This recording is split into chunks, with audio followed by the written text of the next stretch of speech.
नमस्कार दोस्तों, मैं राहुल मिश्रा और मैं आप सभी का एक बार फिर से स्वागत करता हूं आपके अपने चैनल माई पाठशाला में और पाठशाला रेलवे एग्जाम में। सुबह के 5 बज गए हैं और आपकी अगर नींद नहीं खुली है तो भाई उठ जाओ, करंट अफेयर्स आ गए हैं। तो आपको पता है कि डेली करंट अफेयर्स आता है और डेली करंट अफेयर्स शायद जितनी भी क्लासेस मैंने ली हैं उनमें सबसे ज्यादा रेगुलर रहने वाली अगर कोई चीज है तो वो करंट अफेयर्स है। बहुत समय से मैं रेगुलर आपको करंट अफेयर्स करा रहा हूं और उससे मुझे भी फायदा हुआ है। मुझे फायदा ये हुआ है कि वैसे मुझे कोई एग्जाम वगैरह देना नहीं है, लेकिन मुझे ये फायदा हुआ है कि कहीं 4 लोगों की भीड़ होती है ना, तो वहां पर मेरे पास कंटेंट होता है बोलने के लिए। तो अगर आप कोई एग्जाम नहीं भी दे रहे हैं तो भी करंट अफेयर्स आपके लिए बेहद इंपॉर्टेंट होता है, क्योंकि आपको ये पता रहता है कि आपके आसपास दुनिया में हो क्या रहा है। कोशिश मेरी ये रहती है कि 30 मिनट के अंदर मैं बैंकिंग की न्यूज कवर कर लूं, स्पोर्ट्स की न्यूज कवर कर लूं, और जो भी आपका इंटरनेशनल और नेशनल रिलेशन है, योजनाएं हैं, वो सारी की सारी यहां पर कवर हो जाए। साथ साथ कुछ आपको पिछला भी बताता हुआ चलूं।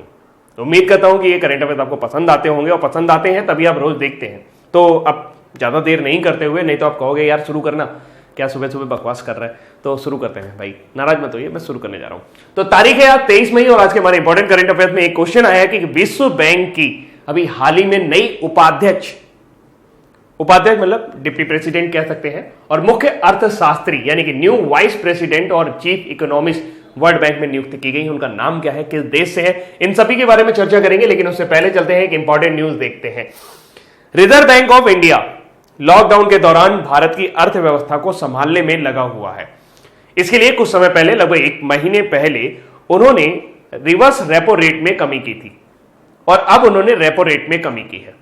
देखिए, रेपो रेट में कमी करने से कैसे अर्थव्यवस्था सुधरेगी, ये मैं आपको थोड़ा सा एक लाइन में समझा देता हूं। देखिए, पब्लिक के पास पैसा होगा, पब्लिक खरीदारी करेगी, मार्केट में माल की डिमांड बढ़ेगी, मार्केट में डिमांड बढ़ेगी, मैन्युफैक्चरिंग यूनिट चलना शुरू हो गया, धीरे धीरे ये चीज ऊपर पहुंचती है।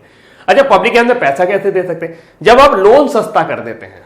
रेपो रेट का संबंध सीधा लोन से है। रेपो रेट वह रेट होता है जिस पर बैंक, नॉर्मल बैंक यानी कि आपके साधारण बैंक, जो नेशनलाइज्ड बैंक आपके होते हैं, वो रिजर्व बैंक ऑफ इंडिया से पैसा लेते हैं जिस ब्याज पर। और अपना पैसा जब कभी भी वो रिजर्व बैंक ऑफ इंडिया के पास रखते हैं कि भाई बाहर से मुनाफा नहीं हो रहा है, जितना ब्याज हमारे पास पैसा फालतू पड़ा हुआ है आप ही रख लो, इससे जो हमें मिल जाए वो हमें दे देना। तो जिस रेट पर रिजर्व बैंक ऑफ इंडिया अपने पास पैसा रखती है बैंकों का और उसके ऊपर ब्याज देती है, उसे रिवर्स रेपो रेट कहते हैं। और रेपो रेट जिस पर बैंक रिजर्व बैंक से पैसा लेकर मार्केट में घुमाते हैं। तो अगर रेपो रेट सस्ता होगा तो आपको मिलने वाला लोन सस्ता होगा। लोन सस्ता होगा तो अगर आपने प्लानिंग की होगी चलो हम घर बाद में खरीदेंगे, तो आपको लगेगा कि यार लोन सस्ता हो रहा है, अभी खरीद लेते हैं घर, अभी लोन लेके घर खरीद लेते हैं, पता नहीं बाद में ये लोन कितना महंगा हो जाए। तो आप क्या करते हो? लोन लेना शुरू करते हो। पब्लिक लोन लेना शुरू करती है, तो लोन से जैसे हाउसिंग सेक्टर हो गया, ऑटोमोबाइल सेक्टर हो गया, ऐसे बहुत सारे सेक्टर हैं जहां पर पैसा आना शुरू हो जाता है। एक न्यूज तो ये रही कि इन्होंने 0.4% की जो है वो अपने रेपो रेट में कटौती कर दी है, और रेपो रेट जो है वो 4.40% से घटकर 4% हो जाएगा। वहीं रिवर्स रेपो रेट भी कम हुआ है और 3.75% से घटकर 3.35% हो जाएगा। लोन की किस्त चुकाने के लिए जो छूट का समय 3 महीने के लिए आपको मोराटोरियम दिया गया था। देखिए, मोराटोरियम जो होता है इसे EMI हॉलीडे भी कहते हैं। कभी कभी जब अर्थव्यवस्था नीचे चल रही होती है या देश में किसी तरह का कोई समस्या आ जाती है और लोग अपनी EMI देने में सक्षम नहीं होते हैं, तो ऐसे में रिजर्व बैंक या जो केंद्रीकृत बैंक होता है किसी देश का, वो मोराटोरियम लागू कर देता है। मोराटोरियम के दौरान आपको किस्तें नहीं देनी होती हैं, या अगर आपने किस्तें नहीं दी तो आपके ऊपर कोई एक्स्ट्रा बर्डन नहीं आता है, जैसे आपके बाउंसिंग चार्ज वगैरह नहीं आप पे लगाए जाएंगे, लेकिन इस महीने का आपको ब्याज देना पड़ेगा।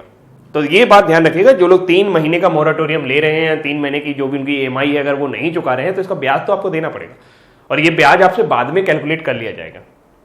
लेकिन अभी बात यह है कि 3 महीने का जो मोराटोरियम मिला था उसकी अवधि बढ़ाकर 6 महीने कर दी गई है। 3 महीने के लिए दिए गए हर तरह की राहत को अब 3 महीने के लिए बढ़ा दिया गया है। यानी मोराटोरियम जो है वो 1 जून से 31 अगस्त के लिए अभी और बढ़ा दिया था। 31 मई तो इसकी मोराटोरियम की डेट खत्म हो रही थी, यानी उसके बाद जो आपकी रेगुलर EMI थी वो शुरू हो जाने वाली थी। RBI की बात करें तो 1 अप्रैल 1935 को RBI का गठन हुआ था। पहले जो आपके वर्तमान समय में जो गवर्नर हैं RBI के, वो तस्वीर आप देख पा रहे हैं, शक्तिकांत दास हैं, और शक्तिकांत दास जो हैं ये आपके 25वें गवर्नर हैं। एक और बड़ा क्वेश्चन आता है कि 1935 में आरबीआई का मुख्यालय कहां था। तो 1935 में आरबीआई का जो मुख्यालय था वो आपका कोलकाता में था। लेकिन वर्तमान समय में आरबीआई का मुख्यालय आपका मुंबई में है। और आपके ये जो शक्तिकांत दास जी हैं, इनको अभी हाल ही में Asia Pacific banker of the year का अवार्ड भी दिया गया है। एशिया प्रशांत क्षेत्र का banker of the year award किसको दिया गया है? रिजर्व बैंक के गवर्नर, 25वें गवर्नर शक्तिकांत दास जी को। और एक बात ध्यान रखते हैं, करें अब यहां पर वर्तमान समय में जो भी बैंकिंग के विद्यार्थी हैं वो थोड़ा सा ध्यान दे लें कि जो करंट रेट चल रहा है, ये नहीं ध्यान रखना होता है कि कितना कम किया। बहुत रेयर केस में आपसे पूछा जाएगा कितना कम किया गया, ये आपको जरूर पता होना चाहिए वर्तमान समय में रेट कितना चल रहा है। पॉलिसी रेपो रेट 4% चल रहा है, रिवर्स रेपो रेट 3.35% चल रहा है, मार्जिनल स्टैंडिंग फैसिलिटी रेट 4.25% चल रहा है और बैंक रेट 4.25% चल रहा है। रिवर्स रेपो रेट की अगर आप बात करें या रेपो रेट और बैंक रेट की अगर आप बात करें तो दीर्घावधि के लिए अगर आप धन लेंगे तो वो बैंक रेट पे जाता है और कम अवधि के लिए अगर आप धन लेंगे तो वो रेपो रेट के अंतर्गत जाता है। आपको और जारी जानकारी के लिए आगे चलते हैं और एक नई जानकारी की तरफ ले चलते हैं।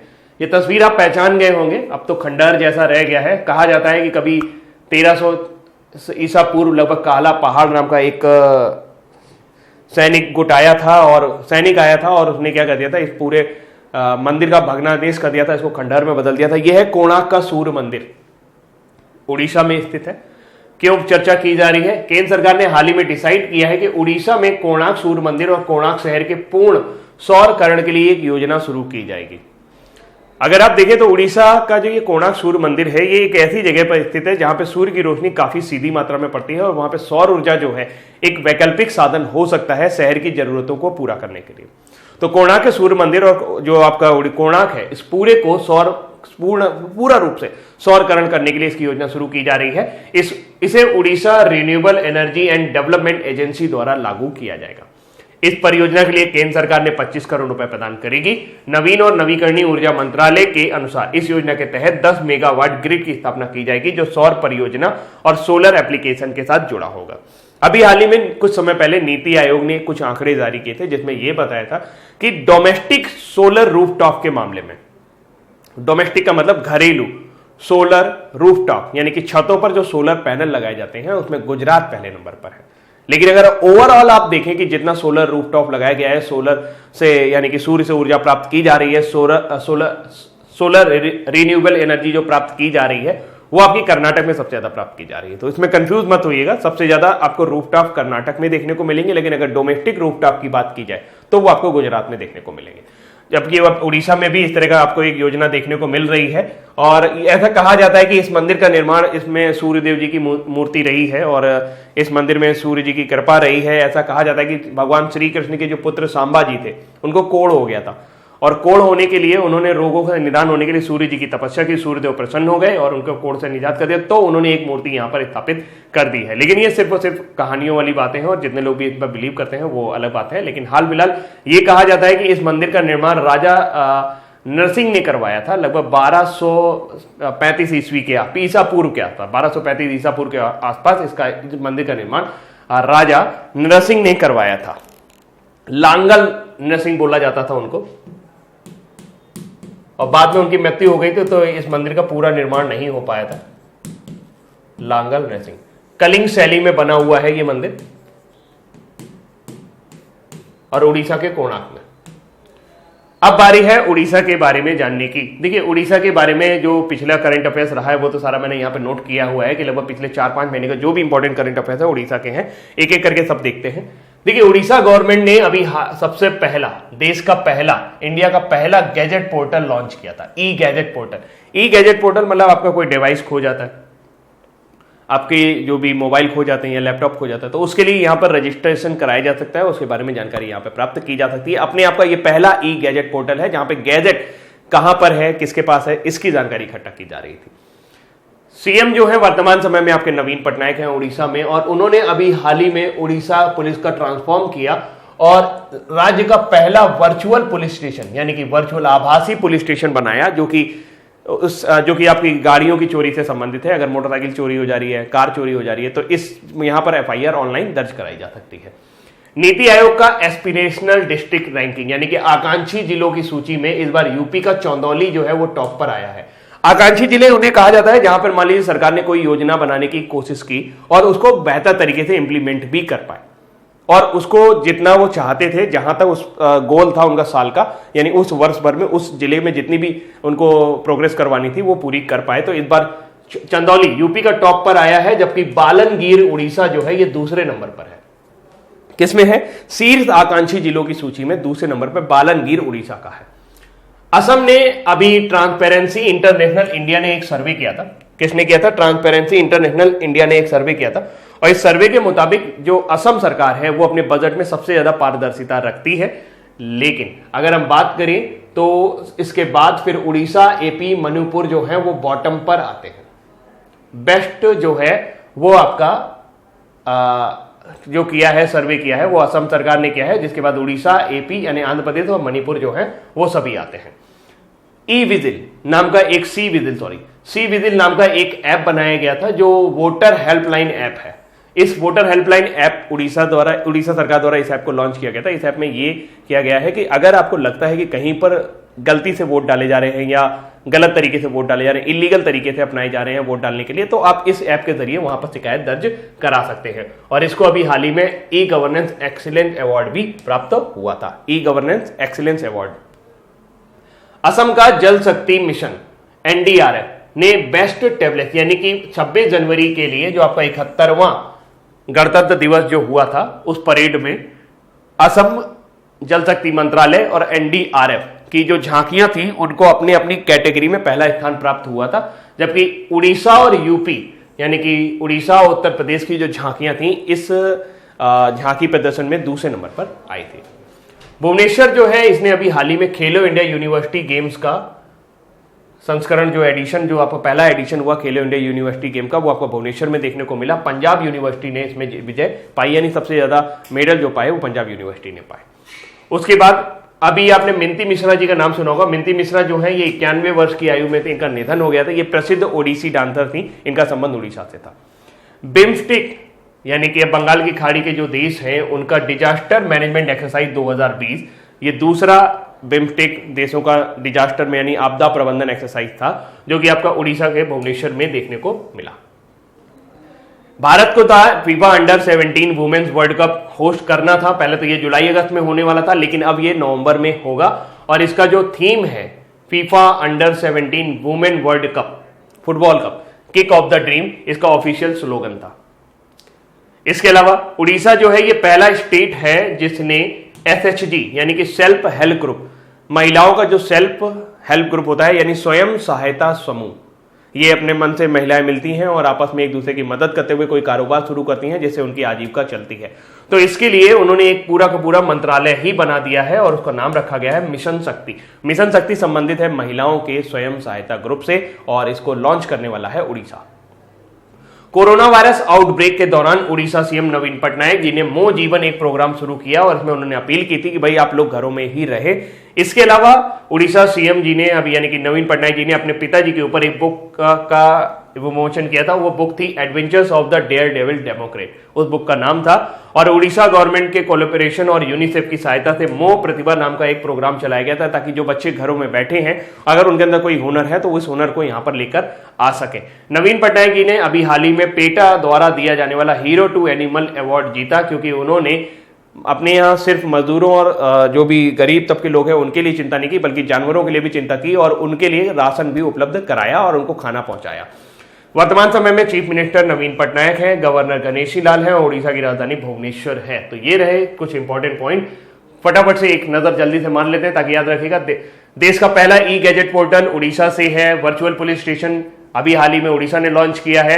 एस्पिरेशनल डिस्ट्रिक्ट में बालनगीर उड़ीसा सेकंड नंबर पर है और बेस्ट बजटरी सर्वे में उड़ीसा सेकंड नंबर पर है। और सी विजिल और वोटर हेल्पलाइन की अगर हम बात करें तो ये उड़ीसा से है। और असम के बाद उड़ीसा और यूपी की झांकी को अभी हमारे 71वें गणतंत्र दिवस के दौरान सर्वश्रेष्ठ झांकी का पुरस्कार मिला था। भुवनेश्वर में खेलो इंडिया यूनिवर्सिटी गेम देखने को मिला। मिंती मिश्रा जिनका भी हाल ही में निधन हो गया, प्रसिद्ध ओडिसी डांसर थी। BIMSTEC disaster management exercise Bhubaneswar में आयोजित की गई थी। विमेन्स वर्ल्ड कप अंडर 17 इसका फुल फॉर्म, इसका जो थीम रहेगा वो होगा किक ऑफ द ड्रीम। और उड़ीसा जो है ये पहला स्टेट बना है जिसने मिशन शक्ति नाम का एक मंत्रालय गठित किया है। कोरोना वायरस के दौरान मो जीवन प्रोग्राम उड़ीसा से था, मोह प्रतिभा नाम का प्रोग्राम भी उड़ीसा से था, और बीजू पटनायक जी के ऊपर एक पुस्तक थी, the adventures of the daredevil democrat. साथ साथ नवीन पटनायक को अवार्ड मिला, PETA award, hero to animal award for feeding animal. ये हिंदी में है, आप अगर स्क्रीनशॉट लेना चाहें तो ले सकते हैं। आगे की जानकारी की तरफ चलते हैं। उत्तर प्रदेश सरकार ने लॉन्च किया है UP startup fund. Uttar Pradesh, अभी देखा गया है कि बहुत भारी मात्रा में उत्तर प्रदेश में मजदूरों का पलायन हुआ है, यानी बहुत अलग अलग राज्यों से बहुत ज्यादा लोग अपने घरों में वापस लौटे हैं, और उत्तर प्रदेश सरकार की सबसे बड़ी समस्या यह है कि इन मजदूरों को किसी तरीके से रोजगार उपलब्ध कराया जाए। ऐसे में एक कदम उन्होंने बढ़ाया है और उन्होंने एक स्टार्टअप फंड की व्यवस्था की है कि जो लोग भी अपना नया स्टार्टअप शुरू करना चाहते हैं उनको पैसे की कमी ना आए। और इस क्रम में उत्तर प्रदेश के मुख्यमंत्री योगी आदित्यनाथ ने हाल ही में भारतीय लघु उद्योग विकास बैंक यानी सिडबी के साथ भागीदारी करके उत्तर प्रदेश स्टार्टअप फंड की शुरुआत की है। राज्य ने इससे पहले राज्य में स्टार्टअप के गठन में तेजी लाने के लिए सिडबी के साथ एक समझौता ज्ञापन पर हस्ताक्षर किए थे। उन्होंने सिडबी को 15 करोड़ रुपए की पहली किस्त भी सौंप दी है। प्रवासी श्रमिकों को उनके कौशल के आधार पर रोजगार प्रदान किया जाएगा और राज्यों के युवाओं को स्टार्टअप बनाने के लिए प्रोत्साहित किया जाएगा ताकि वो खुद भी रोजगार ग्रहण कर सकें और लोगों को भी रोजगार दे सकें। सिडबी की बात कर लेते हैं। सिडबी के वर्तमान समय में जो आपके हेड है वो है मोहम्मद मुस्तफा। इसका मुख्यालय लखनऊ में है और भारतीय लघु उद्योग विकास बैंक सिडबी भारत की एक स्वतंत्र एक वित्तीय संस्था है जो छोटे उद्योग और मध्यम उद्योगों के लिए लोन वगैरह या फंड का जुगाड़ करती है। इसके अलावा एक नाबार्ड का है। नाबार्ड के बारे में हमने कल देखा था कि गोविंद राजलू चिंटाला जी को, ये कल का ही न्यूज है, गोविंद राजलू चिंटाला जी को नाबार्ड का अध्यक्ष बनाया गया है। उन्होंने हर्ष कुमार भावला जी का स्थान लिया है। नाबार्ड की स्थापना 12 जुलाई 1982 की हुई थी और इसका मुख्यालय मुंबई में है। दोनों एक जैसे बैंक है। ये कृषि के लिए काम करता है, ये आपका लघु उद्योगों के लिए काम करता है। ये 1990 में बना था, ये 1982 में बना था। इसका मुख्यालय लखनऊ में है और इसका मुख्यालय मुंबई में है। नाबार्ड मुंबई और सिडबी आपका लखनऊ। याद रखेंगे, मोहम्मद मुस्तफा जो है वो आपके भारतीय लघु विकास बैंक के हेड हैं और यहां पर गोविंद राजुलू चिंटाला जो हो गए वो नाबार्ड के हेड बन गए हैं। अगली जानकारी है, ये क्वेश्चन आपकी स्क्रीन पर था कि कार्मेन रेनहार्ड विश्व बैंक की नई उपाध्यक्ष और मुख्य अर्थशास्त्री नियुक्त की गई हैं। हार्वर्ड विश्वविद्यालय के प्रोफेसर कार्मेन रेनहार्ड विश्व बैंक की नई उपाध्यक्ष और मुख्य अर्थशास्त्री नियुक्त की गई हैं।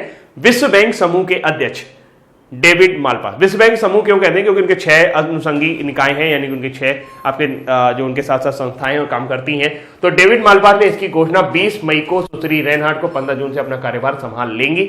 सुश्री रेनहार्ड अंतर्राष्ट्रीय वित्त और वित्तीय संकट विषय की अर्थशास्त्री हैं। वित्तीय संकटों पर लिखी गई उनकी किताब this time is different and centuries of the financial folly काफी लोकप्रिय रही है। उन्होंने यह किताब हार्वर्ड विश्वविद्यालय के अर्थशास्त्री केनेथ रोगोफ के साथ मिलकर लिखी है। तो अब 2 बातें यहां पर याद रखिएगा कि मुख्य अर्थशास्त्री कौन नियुक्त की गई है, चीफ फाइनेंशियल ऑफिसर, तो वो आपकी कार्मेन रेनहार्ड नियुक्त की गई हैं। और दूसरा ये कि इन्होंने कौन सी पुस्तक लिखी थी, इस पुस्तक का नाम था दिस टाइम इज डिफरेंट, ये टाइम अलग है, eight centuries of financial folly. थोड़ा सा और आगे चलते हैं। ये तस्वीर आप पहचानते होंगे, ये है अंशुला कांत। एसबीआई में मैनेजिंग डायरेक्टर रही और उसके बाद अब ये वर्ल्ड बैंक में सीएफओ बन गई हैं। ये पहली भारतीय महिला है जो world bank, first women to become world bank CFO MD. भारतीय महिला क्या महिला भी है जो सीएफओ बनी है, यानी कि चीफ फाइनेंशियल ऑफिसर और मैनेजिंग डायरेक्टर बनी है अंशुला कांत। जब ये एसबीआई से गई, यानी एसबीआई में इनका पद रिक्त हुआ, तो वहां पर चेल्ला श्री निवासलू शेट्टी जी को मैनेजिंग डायरेक्टर बनाया गया एसबीआई में। एसबीआई के हेड वर्तमान समय में रजनीश कुमार है, ये आपको जरूर पता होना चाहिए। विश्व बैंक की बात कर लेते हैं तो विश्व बैंक का मुख्यालय वाशिंगटन डीसी संयुक्त राज्य अमेरिका में है। जुलाई 1944 में विश्व बैंक की स्थापना हुई थी। डेविड मालपास वर्तमान समय में इसके हेड हैं और विश्व बैंक समूह इसका मेन संगठन है। तो वर्ल्ड बैंक में अब सीएफओ के तौर पर काम करेंगी कार्मेन रेनहार्ड और अंशुला कांत जी पहले से ही वहां पर हैं, भारत से गई हैं, एसबीआई की हेड रही। महाराष्ट्र सरकार ने मी अन्नपूर्णा पहल का शुभारंभ किया है।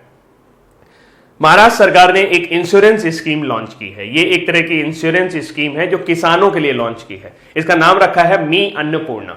अन्नपूर्णा योजना की अगर हम बात करें तो अन्नपूर्णा योजना सब्सिडी बेस्ड एक फूड योजना है जो राजस्थान सरकार चलाती है। तो कंफ्यूज मत होइएगा, मी अन्नपूर्णा एक इंश्योरेंस स्कीम है, जबकि अन्नपूर्णा योजना जो है वो गरीबों को खाना देने से संबंधित योजना है जो कि अम्मा कैंटीन की तर्ज पर चलाई गई थी राजस्थान में, और ये वसुंधरा राजे जी की सरकार ने चलाई थी। महाराष्ट्र में IRDA यानी कि आपकी जो रेगुलेटरी बॉडी है बीमा विनियामक प्राधिकरण की, तो उन्होंने इंटीग्रेटेड रिस्क एश्योरेंस द्वारा मी अन्नपूर्णा नामक एक पहल शुरू की है। यह पहल एकीकृत जोखिम बीमा द्वारा महाराष्ट्र में किसानों और कृषि समुदाय के कल्याण के लिए एक कॉर्पोरेट सामाजिक जिम्मेदारी के रूप में अनुप्रतिबद्धता के तहत शुरू की गई है। मतलब बीमा योजना तो शुरू कर दी, पैसा कहां से आएगा? पैसा आएगा जो महाराष्ट्र में कंपनियां काम कर रही हैं वो CSR फंड से आएगा। CSR यानी कि corporate social responsibility fund. Corporate social responsibility fund जो होता है वो सभी कंपनियों को अपने एक तरफ से इकट्ठा करना पड़ता है, और वो क्योंकि कहीं पर भी उन्होंने अगर कंपनी खोली होगी तो समाज को नुकसान पहुंचाया होगा, जमीन को नुकसान पहुंचाया होगा, बहुत सारे रिसोर्स लगाए होंगे, प्रदूषण कर रहे होंगे, तो इन सब को बदले उनको थोड़ी सी कॉस्ट सोसाइटी को देनी बनती है। इसे ही कहा जाता है कॉर्पोरेट सोशल रिस्पॉन्सिबिलिटी फंड। ये पहल 3 कारकों पर आधारित है: एक्सपर्टीज, एंगेजमेंट एंड एंटाइटलमेंट। मी अन्नपूर्णा कृषक समुदाय के उत्थान के क्रम में उन्हें दीर्घकालिक स्थायी कार्यक्रम प्रदान करेगी। मतलब कि अगर मान लीजिए इस टाइम वो खेती वगैरह नहीं कर पा रहे हैं तो कोई इनको कौशल दे दिया जाए ताकि वो अपना रोजगार लगा सके और उनकी आय जो है वो किसी तरीके से स्टेबल हो पाए। ठीक है, तो महाराष्ट्र की याद रखेगा। महाराष्ट्र के वर्तमान समय में मुख्यमंत्री आपके हैं उद्धव ठाकरे जी और भगत सिंह कोश्यारी जी हैं जो वो राज्यपाल हैं। तो महाराष्ट्र सरकार ने शुरू की है मी अन्नपूर्णा योजना। अब IRDA की बात कर लें, जिसे हम एडा भी कहते हैं, तो बीमा विनियामक और विकास प्राधिकरण यानी insurance regulatory and development authority. वर्तमान समय में इसके अध्यक्ष जो है वो है सुभाष चंद्र खुंटिया। इसकी स्थापना 1999 में की गई थी क्योंकि उसके बाद ही भारत में इंश्योरेंस सेक्टर डेवलप हुआ। इंश्योरेंस सेक्टर में आपने देखा होगा कई लोग आपसे पॉलिसी लेते हैं, सहारा, LIC वगैरह आपसे पॉलिसी लेती है, और आप पॉलिसी जब उनकी ले लेते हैं तो वो आपको उसके बदले जब आपका मतलब कुछ अहित हो जाए या आपको जब भी जरूरत हो तो उसके पैसे प्रोवाइड करती हैं। तो एक तरह से बीमा विनियामक और विकास प्राधिकरण भारत सरकार की एक प्राधिकरण है। इसका उद्देश्य बीमा की पॉलिसी धारकों के हितों की रक्षा करना है। इसका मुख्यालय जरूर याद रखिएगा हैदराबाद तेलंगाना में है, क्योंकि इसका मुख्यालय बहुत सारे लोग गलत कर देते हैं और वो समझ नहीं पाते हैं कि इसका, वो अक्सर टिक करते हैं कि मुंबई या दिल्ली में होगा, लेकिन इसका मुख्यालय जो हैदराबाद तेलंगाना में है और गाचवी बोबली जगह है वहां पर हैदराबाद में, वहां पर इसका मुख्यालय है। सुभाष चंद्र खुंटिया जो है वो इसके हेड है। अगली जानकारी है, बड़ा ही अच्छा न्यूज मुझे देखने को मिला कि मध्य प्रदेश में जो आदिवासी महिलाएं हैं बहुल झाबुआ जिले की, उन्होंने क्या किया है, अपने बचत से अपनी जो बचत करती हैं वो सेविंग करती हैं, उसके जरिए एक गाड़ियों की व्यवस्था की है ताकि जो आदिवासी महिलाओं को प्रसव संबंधी समस्या होती है उस समय में उनको समय के दौरान समय के अंदर रहते हुए उन्हें अस्पताल पहुंचाया जा सके। तो मध्य प्रदेश की आदिवासी बहुल झाबुआ जिले में ग्रामीण आजीविका मिशन महिलाओं द्वारा दीदी वाहन सेवा शुरू की गई है। दीदी वाहन सेवा ग्रामीण महिलाओं के लिए सुरक्षित प्रसव के लिए शुरू की गई है, जो आदिवासी क्षेत्रों में गर्भवती ग्रामीण महिलाओं को एक जीवन रेखा साबित हो सकती है। इसके अलावा दीदी वाहन सेवा के तहत वाहन अन्य आपातकालीन सेवाओं के लिए भी उपलब्ध रहेंगे। ऐसा नहीं है कि सिर्फ आप प्रसव के लिए ही इन्हें बुलाएं, आप इन्हें बाद में भी बुला सकते हैं। ग्रामीण आजीविका मिशन की महिलाएं झाबुआ के पेटलावाद विकास खंड की 10 ग्राम पंचायतों के 29 गांवों में शुरू की गई दीदी वाहन सेवा के तहत पूरी तरह से फ्री में वाहन प्रदान कर रही हैं। दीदी वाहन सेवा का खर्च महिलाओं द्वारा अपनी बचत पर अर्जित ब्याज के माध्यम से जुटाया जा रहा है। तो ये सब जो है मध्य प्रदेश सरकार द्वारा शुरू की गई है। और मध्य प्रदेश की बात करें तो वर्तमान समय में गवर्नर हैं लालजी टंडन और मध्य प्रदेश के जो मुख्यमंत्री हैं वो हैं आपके शिवराज सिंह चौहान। अभी उनको सत्ता मिली है। IIT गुवाहाटी ने एक बड़ी खोज की है, अल्जाइमर की वजह से अब याददाश्त नहीं जाएगी। अल्जाइमर या डिमेंशिया एक ऐसी बीमारी है जिसमें मस्तिष्क में टॉक्सिक चला जाता है और उससे आपकी याद करने की क्षमता कमजोर होती जाती है। भारत विश्व का दूसरा ऐसा देश है जहां सबसे ज्यादा अल्जाइमर के मरीज पाए जाते हैं। एक आंकड़े के मुताबिक 40 लाख से ज्यादा मरीज भारत में अल्जाइमर से ग्रस्त हैं और इसकी सबसे बड़ी वजह यह है कि जो भारतीय जीवन शैली है उसमें कहीं पर भी व्यायाम का ना होना, कहीं पर भी एक्सरसाइज ना होना, पौष्टिकता ना होना। जिन लोगों को हाई ब्लड प्रेशर या शुगर वगैरह बीमारी रहती है उनको आगे चलकर अल्जाइमर होने के बहुत ज्यादा चांसेज रहते हैं। ऐसी में व्यक्ति अपने आप को भी भूल जाता है कि वो खुद क्या होता है। तो हाल फिलहाल IIT गुवाहाटी के अनुसंधानकर्ताओं ने अल्जाइमर की वजह से थोड़े समय के लिए जाने वाली याददाश्त को रोकने या कम करने हेतु तरीके विकसित करने का दावा किया है। IIT गुवाहाटी के 4 सदस्यों वाली टीम ने दिमाग में न्यूरोटॉक्सिक अणु को जमा होने से रोकने के लिए पता लगाने के लिए अल्जाइमर के न्यूरोकेमिकल सिद्धांत का अध्ययन किया। अल्जाइमर एक भूलने की बीमारी है। इसके लक्षणों में याददाश्त की कमी होना, निर्णय न ले पाना या बोलने में दिक्कत आना भी शामिल है। तो IIT गुवाहाटी ने ढूंढा है अल्जाइमर के लिए इलाज। अगली जानकारी है, केंद्रीय स्वास्थ्य और परिवार कल्याण मंत्री डॉक्टर हर्षवर्धन ने 20 मई को गुट निरपेक्ष आंदोलन के स्वास्थ्य मंत्री की बैठक में भाग लिया, जो कि वीडियो कॉन्फ्रेंस के माध्यम से हुई। NAM स्वास्थ्य मंत्री की आभासी बैठक की अध्यक्षता मंत्री ओक्ते सिरिलियोव अजरबैजान गणराज्य के स्वास्थ्य मंत्री ने की है। इस बैठक का आयोजन किया गया था क्योंकि अंतर्राष्ट्रीय समुदाय को कोविड-19 महामारी का सामना करना पड़ रहा है, जिसने पूरी दुनिया में जीवन बाधित कर दिया है। NAM के स्वास्थ्य मंत्रियों ने एक वैश्विक खतरे के रूप में अपनी चिंताओं को व्यक्त किया और उचित तैयारी, लचीलापन निर्माण, क्षेत्रीय, राष्ट्रीय और अंतर्राष्ट्रीय सहयोग के साथ इसे लड़ने पर चर्चा की है। तो फिलहाल हमारे जो केंद्रीय मंत्री, स्वास्थ्य मंत्री है जो और परिवार कल्याण मंत्री हर्षवर्धन जी, वो आपको पता ही है कि WHO के एग्जीक्यूटिव बोर्ड के अध्यक्ष बनाए गए हैं। ये न्यूज कल ही आई है, तो इसको भी थोड़ा सा याद रखेगा। अब करते हैं आज हमारा न्यूज फटाफट। अभी हमने देखा international day of biological diversity, ये 22 मई को मनाया गया। International day of biological diversity, देखिए जैव विविधता जो है ये हमारे लिए बेहद इंपॉर्टेंट है, क्योंकि विदाउट, अगर हमारे पास डाइवर्सिटी नहीं होगी, जैव विविधता नहीं होगी, तो अलग अलग कारणों से अलग अलग तरीके से हमें नुकसान का सामना करना पड़ सकता है। तो बायोडाइवर्सिटी को बनाए रखना बहुत ज्यादा जरूरी है। और इस बार इसकी थीम रही अवर सोल्यूशन आर इन नेचर, यानी कि हमारा जो भी दिक्कतें हैं, हमारी जो भी परेशानी है, उन सभी का जो सोल्यूशन है वो नेचर के अंतर्गत है। तो हर साल हम मनाते हैं international day of biological diversity. अब बारी है आज हमारे वन लाइनर की। केंद्र सरकार ने किस प्रसिद्ध मंदिर को पूरी तरह से सौरकरण करने की योजना की घोषणा की है? तो वो है कोणार्क का सूर्य मंदिर उड़ीसा में। किस राज्य ने सिडबी के साथ साझेदारी की है और प्रवासी श्रमिकों को रोजगार प्रदान करने के लिए एक स्टार्टअप फंड लॉन्च किया है? तो वो है उत्तर प्रदेश सरकार, और 15 करोड़ की राशि उन्होंने दे भी दी है। किसको विश्व बैंक की एक नई उपाध्यक्ष और मुख्य अर्थशास्त्री के पद पर नियुक्त किया गया है? तो वो है कार्मेन रेनहार्ट। और किस राज्य में एडा लाइसेंस प्राप्त बीमा मध्यस्थ इंटीग्रेटेड रिस्क एश्योरेंस द्वारा मी अन्नपूर्णा नामक एक पहल शुरू की गई है? तो वो है किस संस्थान के अनुसंधानकर्ताओं ने अल्जाइमर की वजह से थोड़े समय के लिए जाने वाली याददाश्त को रोकने या कम करने हेतु नए तरीके विकसित करने का दावा किया है? तो वो है IIT गुवाहाटी। अंतर्राष्ट्रीय जैविक विविधता दिवस कब मनाया जाता है? 22 मई को। रेपो रेट 4.40% से घटाकर कितनी कर दी गई है? 4%। मध्य प्रदेश के किस जिले में ग्रामीण आजीविका मिशन की महिलाओं द्वारा दीदी वाहन सेवा शुरू की गई है? झाबुआ जिले के। ये न्यूज मुझे अच्छी लगी थी। जब भी मुझे ऐसा लगता है कि समाज का कोई भी तबका कुछ अपनी तरफ से करके आ रहा है, मेरा भी मन करता है मैं भी कुछ करूं, लेकिन कभी कभी मुझे फील होता है मैं बड़ा अकेला हूं। कभी करेंगे हम, अब जब आप लोगों की नौकरी लग जाएगी, जब आपके पास भी पैसे आ जाएंगे, मेरे पास भी थोड़े पैसे होंगे, तो हम लोग मिलकर कुछ ना कुछ सोसाइटी के लिए जरूर करेंगे। वादा है ना? चलिए याद रखिएगा मेरी इस बात को। NAM स्वास्थ्य मंत्री की आभासी बैठक की अध्यक्षता किसने की? तो ओगते सिरलिएव, जो कि आपके अजरबैजान के स्वास्थ्य मंत्री हैं।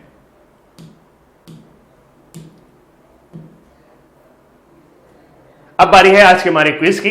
केंद्र सरकार ने किस प्रसिद्ध मंदिर को पूरी तरह से सौरकरण करने की योजना बनाई है? याद आ रहा है? बिल्कुल सही याद आ रहा है आपको। क्या नाम था उसका? Konark sun temple. किस राज्य ने सिडबी के साथ साझेदारी की है और प्रवासी श्रमिकों को रोजगार प्रदान करने के लिए एक स्टार्टअप फंड बनाया है? तो वो है उत्तर प्रदेश। किसको विश्व बैंक की नई उपाध्यक्ष और मुख्य अर्थशास्त्री के पद पर नियुक्ति दी गई है? तो वो है कार्मेन रेनहार्ट। किस राज्य में IRDA लाइसेंस प्राप्त बीमा मध्यस्थ इंटीग्रेटेड रिस्क एश्योरेंस द्वारा मी अन्नपूर्णा नामक पहल शुरू की गई है? तो ये जो पहल है मी अन्नपूर्णा, ये महाराष्ट्र सरकार की पहल है। इंश्योरेंस स्कीम है, याद रखिएगा। किस संस्था ने अनुसंधानकर्ताओं ने अल्जाइमर की वजह से थोड़े समय में लिए दी जाने वाली याददाश्त को रोकने और कम करने हेतु दवा विकसित करने का दावा किया है? टेक्निक विकसित, तो वो है IIT गुवाहाटी। गुवाहाटी कहां है? असम में। अंतर्राष्ट्रीय जैविक विविधता दिवस कब मनाया जाता है? हर साल ये 22 मई को मनाया जाता है। Our solution in nature, our solution in nature theme. Repo rate 4.40% से घटाकर कितने प्रतिशत कर दिया गया है? तो अब ये 4% पर चल रहा है रेपो रेट। मोराटोरियम भी 3 महीने के लिए बढ़ गया है। मध्य प्रदेश के किस जिले में ग्रामीण आजीविका मिशन की महिलाओं द्वारा दीदी वाहन सेवा शुरू की गई है? तो वो है झाबुआ जिला। NAM नॉर्थ अलाइंड मूवमेंट स्वास्थ्य मंत्री की आभासी बैठक किसकी अध्यक्षता में की गई है? तो ये की गई है ओगते सिरलिएव, अजरबैजान के स्वास्थ्य मंत्री, और इसमें हमारे स्वास्थ्य मंत्री हर्षवर्धन जी ने भाग लिया। नॉर्थ अलाइंड मूवमेंट आप सभी को पता है कि गुट निरपेक्ष देशों का सम्मेलन। तो दोस्तों ये थे आज के हमारे इंपॉर्टेंट करंट अफेयर। कल खुशी हुई कि लगभग 1500 के आसपास लाइक थे, 500 लाइक कम रह गए। वो थोड़ा सा आपकी तरफ से ही कम रह गए, मेरी तरफ से कोई कमी नहीं हो रही। मैं पूरी कोशिश कर रहा हूँ कि आपको करंट अफेयर दे सकूँ।